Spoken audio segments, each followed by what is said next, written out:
Hi all, welcome back to another video. ഇന്നത്തെ video PSC തുടക്കക്കാർക്ക് വേണ്ടിയിട്ടുള്ളൊരു വീഡിയോ ആണ്.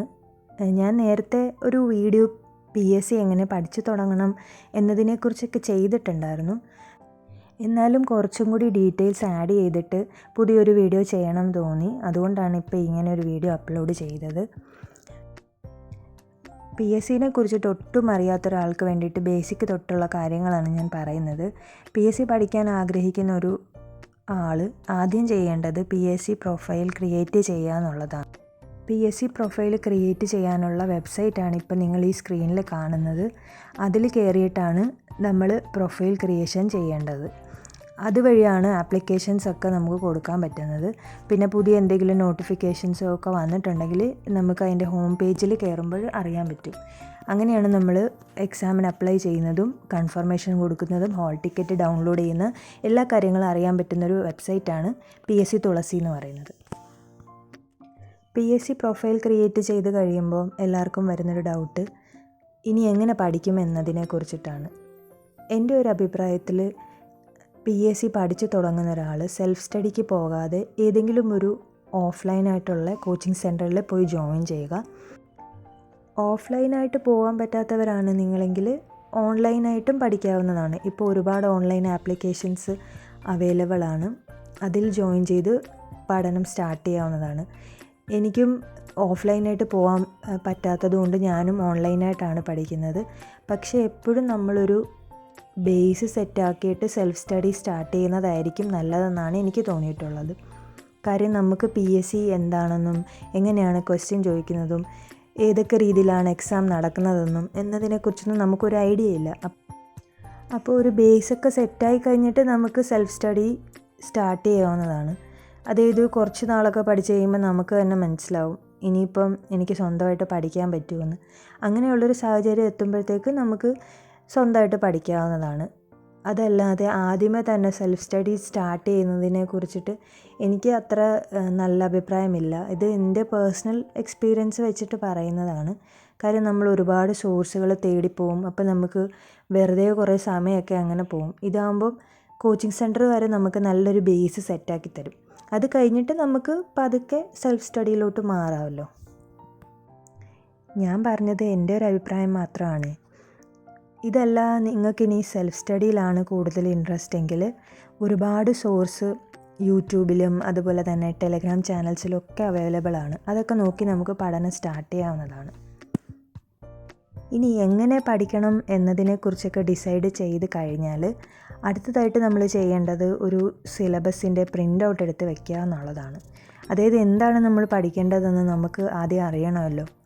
പ്രിൻ്റ് ഔട്ട് എടുത്ത് വെച്ച് കഴിഞ്ഞിട്ട് ഓരോ സബ്ജക്റ്റിൽ ഓരോ ടോപ്പിക്സും കവർ ചെയ്ത് പോകുമ്പം അതിൽ ടിക്ക് ചെയ്ത് പോയാൽ നമുക്കൊരു ഐഡിയ കിട്ടും ഇനി എത്ര പഠിക്കാനുണ്ട്, നമ്മൾ എത്രത്തോളം പഠിച്ചിട്ടുണ്ട് എന്നതൊക്കെ. സെൽഫ് സ്റ്റഡി ചെയ്യാൻ ഉദ്ദേശിക്കുന്ന ആളാണെങ്കിൽ ഇനി എങ്ങനെ അടുത്ത പഠിക്കണമെന്ന് ഞാൻ പറയാം. സിലബസൊക്കെ പ്രിൻ്റ് ഔട്ട് എടുത്ത് കഴിയുമ്പോൾ ആദ്യമേ തന്നെ ഏതെങ്കിലുമൊക്കെ റാങ്ക് ഫയൽ അങ്ങ് എടുത്ത് വെച്ച് വായിക്കാൻ തുടങ്ങരുത്.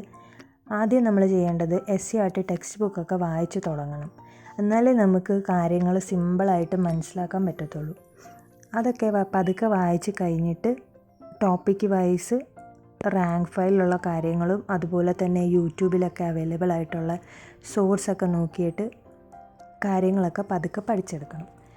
ഒരു 2-3 മാസം ഒക്കെ കഴിഞ്ഞ് കുറച്ച് കാര്യങ്ങളൊക്കെ നമ്മൾ പഠിച്ച് കഴിയുമ്പോഴത്തേക്കും PYQs ചെയ്യാൻ സ്റ്റാർട്ട് ചെയ്യണം. PYQs ചെയ്ത് തുടങ്ങുമ്പോൾ നമുക്ക് മനസ്സിലാവും ഏതൊക്കെ ഏരിയാസിൽ നിന്നാണ് കൂടുതൽ കാര്യങ്ങൾ മനസ്സിലാവുന്നത് എന്നൊക്കെ. ആദ്യമേ തന്നെ PYQ ചെയ്യാൻ തുടങ്ങിയാൽ ചിലപ്പോൾ ഒരു പക്ഷേ ചിലർക്കെങ്കിലും മൈൻഡ് നെഗറ്റീവ് ആകാൻ സാധ്യതയുണ്ട്. അതുകൊണ്ടാണ് ഞാൻ ഇങ്ങനെ ചെയ്യാൻ പറഞ്ഞത്. കാര്യം എനിക്ക് ഒന്നും അറിയത്തില്ലല്ലോ, ഇതൊക്കെ എങ്ങനെ പഠിച്ചെടുക്കും എന്നൊക്കെ ചിലപ്പോൾ ചിന്ത നമ്മുടെ മനസ്സിലേക്ക് വരാം. അതല്ല അങ്ങനെ കുഴപ്പമില്ല എന്നുണ്ടെങ്കിൽ ആദ്യമേ തന്നെ PYQs ചെയ്താലും നല്ലതാണ്. കാരണം ഇമ്പോർട്ടൻ്റ് ആയിട്ടുള്ള ഏരിയാസൊക്കെ നമുക്ക് മനസ്സിലാവും. എങ്ങനെ വേണമെങ്കിലും നിങ്ങൾക്ക് ചെയ്യാവുന്നതാണ്. പക്ഷേ ആഴ്ചയിലൊരു PYQ ചെയ്യുന്നത് എപ്പോഴും നല്ലതായിരിക്കും. കാര്യം എക്സാമിൻ്റെ പുതിയ ട്രെൻഡ് മനസ്സിലാക്കാൻ നമ്മളെ അത് ഹെൽപ്പ് ചെയ്യും. അതോടൊപ്പം തന്നെ നെഗറ്റീവ്സ് കുറയ്ക്കാനും പറ്റും നമുക്ക്.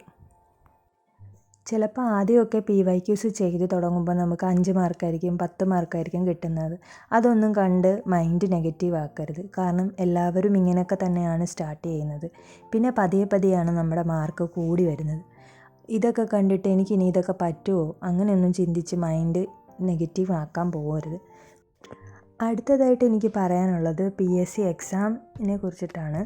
PSC exams 10th level, +2 level, degree level അങ്ങനെയൊക്കെ നടത്താറുണ്ട്. പിന്നെ അതുകൂടാതെ തന്നെ ടെക്നിക്കലായിട്ടുള്ള എക്സാംസും നടത്താറുണ്ട്. അതായത് ടെക്നിക്കൽ എക്സാം എന്ന് പറയുമ്പം ആ ഒരു ക്വാളിഫിക്കേഷൻകാർക്ക് മാത്രം എഴുതാൻ പറ്റുന്ന എക്സാംസ്. ഇപ്പോൾ BComകാരാണെങ്കിൽ അവർക്ക്, ഇപ്പം BTechകാരാണെങ്കിൽ അങ്ങനെ സെപ്പറേറ്റ് ആയിട്ട് എക്സാംസും വിളിക്കും.